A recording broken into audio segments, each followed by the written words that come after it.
Ukhrul Amdi Kangpokpi District ki Tongan2Ba Mafamda Nongmei Kapnabda Meeoi ani Sokle.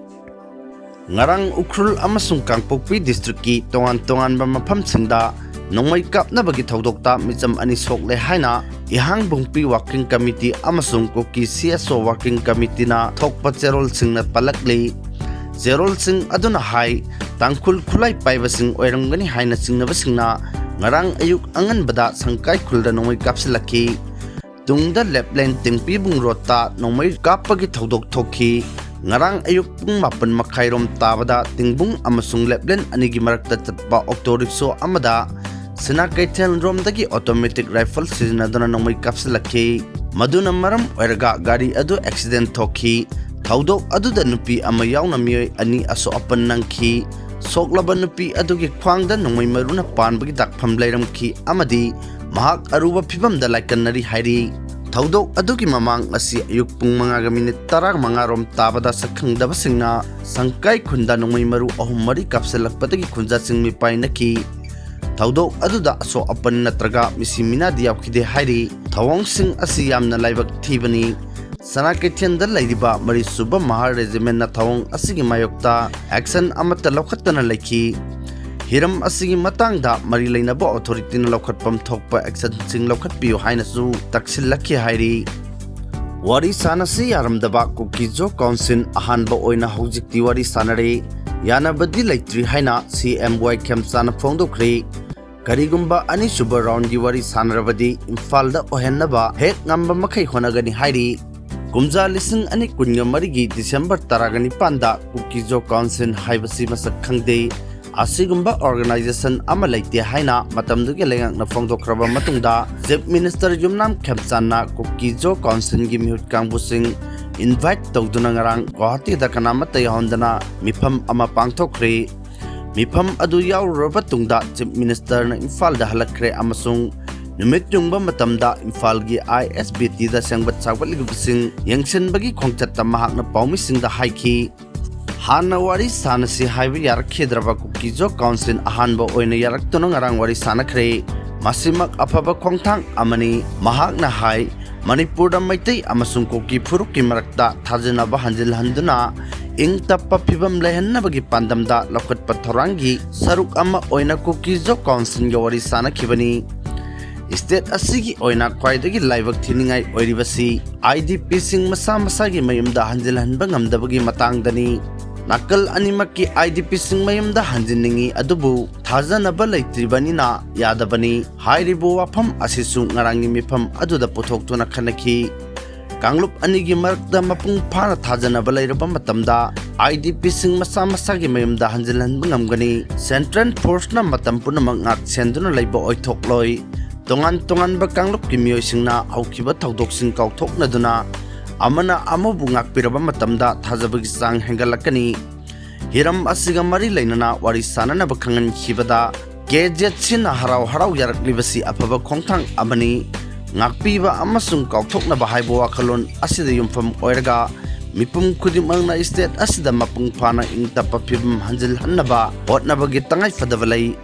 separate administration gi demand torkliba asiga mari lainana hangkiba wahang amagi pakumda mahakna hai Manipur gi apunbagi saktam kaheloi haibo wafam asi Prime Minister Narendra Modi na mamangda mayek sengna lauthokpa laikre Prime Minister na miyamda thajaba pikraba maramna hiram asigi matangda makhata na haingai leitre buffer zone ga mari lainana hangkiba wahang amagi pakumda chief minister na haike lengaki oinadi buffer zone haiba ama laite mayek sengna khangan khre lengaki maikeidagi wari sanabada buffer zone haiba ama pankiba laite adubu irang khara leiribanina sensitive zone haina adum panai Kanglup anigi marakta mapung phana thajanaba laitriba maramna security forces na sensitive zone singda checkpoint hangdoktuna mathau pangthokpani ingtappa phibam hanjil hannaba pukjen sengna hotnabinaba mathau tai kanagumba amana phongdokhibu wafamgi matangda hanjin nainaduna leiba mathau tade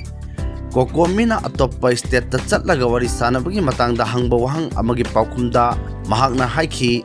lenga kasi kokomigi makhada leiba natte adumakpu ani suba round gi oina wari sanabada hek ngamba makhai Imphal pangthoknaba honagani Mamangi lengakna Kukizo Council haibasi masak khangde hairaga garigi wari sanaribano haibagi matangda mahakna hai matamdugi wafamdu lising ani kunga marigini aduga haujikna lising ani kunga tarukni kari demand tarukpagi haibagi matangda mahakna hai no demand no commitment haina panki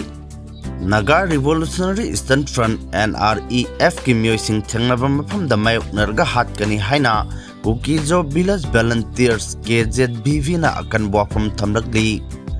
KZBV Central Defense Committee na thador powarol amana hai Manipur ki Ukhrul Amdi Kangpokpi maikaida militant outfit asina irang sagatuna khudong thiba kaya thohle tampakta base tawba underground group singi mateng lawrga NREF na hairiba mafam asida thabak thorom kya laukhallaktuna Kuki amadi nagagi marakta nusinahandana buhonare oirakliba phibam asi nungnangba pokningai ni haina palladana makhatana hai matam sangna kanglup masan nungsi chanana leminarakliba mafam asida atamnana ingtapa phibam kahena bahonrakli haukiba march taraga mathoida water supply ki pipeline chamjinba chatkiba Kukizo ki khunja ani fakhraga thangnaba numit ki ayukta umang amada sina fangkraba matungda KZBV ki wafam asi phongdorakpani hairi Strait of Hormuz hangdoknaba Donald Trump na Iran da pung nifuganipan ki matam thakre pung nifunipan ki manungda Strait of Hormuz hangdok kadabani haina US President Donald Trump na Iran da akan wafam thamkre social media platform da thagalak powarol amada Donald Trump na haiki karigumba pung nifunipan ki manungda yamna maru oiba lambi asi hangdoktaba tarabadi United States na Tongan2Ba power plant singda attack chathaba horgani Sida Iran ki IRGC Aerospace Force lusing liba Major General Sahid Majid Musabi na hai nongthak lambi pumba Iran na khudum chanduna thamliba maramna US amasung Israel na nongthaktagi attack chathana bahonarakpada aremba tahallagani social media platform X ta thagalak powarol amada Musabi na hai ki Iran ki anawba thorang asina America ki thabak thoram punamak aremba tahallagani Iran na kapsan kiba missile sing Israel na nong thakta thokpungam khidrei haujik chathariba lanpham asi anawba mayon amada laklagani hairi thaugi maman wangkhalakpagi chaitheng April amadagi fangba horgani hairi aviation turbine fuel ATF ki maman wangkhalakpagi chaitheng April amadagi fangba horgani haina Union Civil Aviation Minister Rammohan Naidu na phongdokre minister na haiki Tha khudingi oina ahuba numitta ATF ki maman leptuna lakpani maram aduna maman hengalakpagi chaitheng asi miyamna April amadagi fangba horgani ATF haibasi ningthina refine tawrba petroleum product ni Tongan2Ba aircraft singda sinari ba thau makhal asi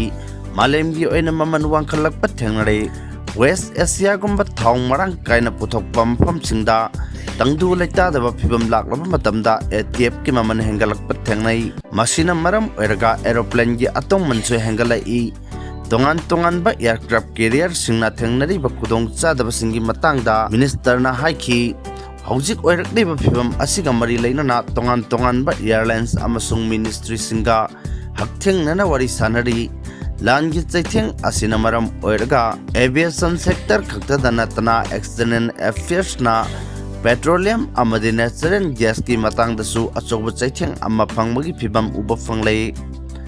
bomna makasi oiduna su plane tongduna chathok jachin tawriba passenger singda kudong chadaba mayokna handanaba leingakna akhannaba thorang kya lakhatli April amada ATF ki maman ka hena wangkhalakpa yabagi phibam leibana Tongan2Ba airline singda achoba chaitheng amma pigadawri thaugi maman hengalakpaga mari leinana domestic airlines kharadi ticket ta thaugi ahenba maman lawba honakre Air India amasung Air India Express ki oina domestic flight singidamak lupa 438 ahenba maman lawba hokhi International flight singi oina di West Asia da paigadaba flight singi oina lupa 913 amasung ka hena lapa mafamda paigadaba flight singi oina balising taraga taruk chatruk lokhi Indigo gi oina lupa chamri ka kunga manga dagi horga lupa lising ani chohum phawba foil surcharge oina lawre akasa air gi oina lupa chamaga marfadra mapan dagi lupa lising amaga chohum ahenba mamal lawri Chairak-sida lan-gi chaithengna maram oiraga premium petrol liter amagi mamal lupa ani hengatkre. Industrial diesel gi mamal na liter amada lupa 12 gi changda hengatle. Middle East da haujik oirakliba phibam asina maram oiraga thau gi mamal hengalakpani. Adubu Norman petrol amasung diesel gi mamal da ahongba laite. Ministry of Petroleum and Natural Gas ki Joint Secretary Sujata Sharma na haujik makki oina Norman petrol amasung diesel gi mamal hengatpagi wafam laite phongdokhi.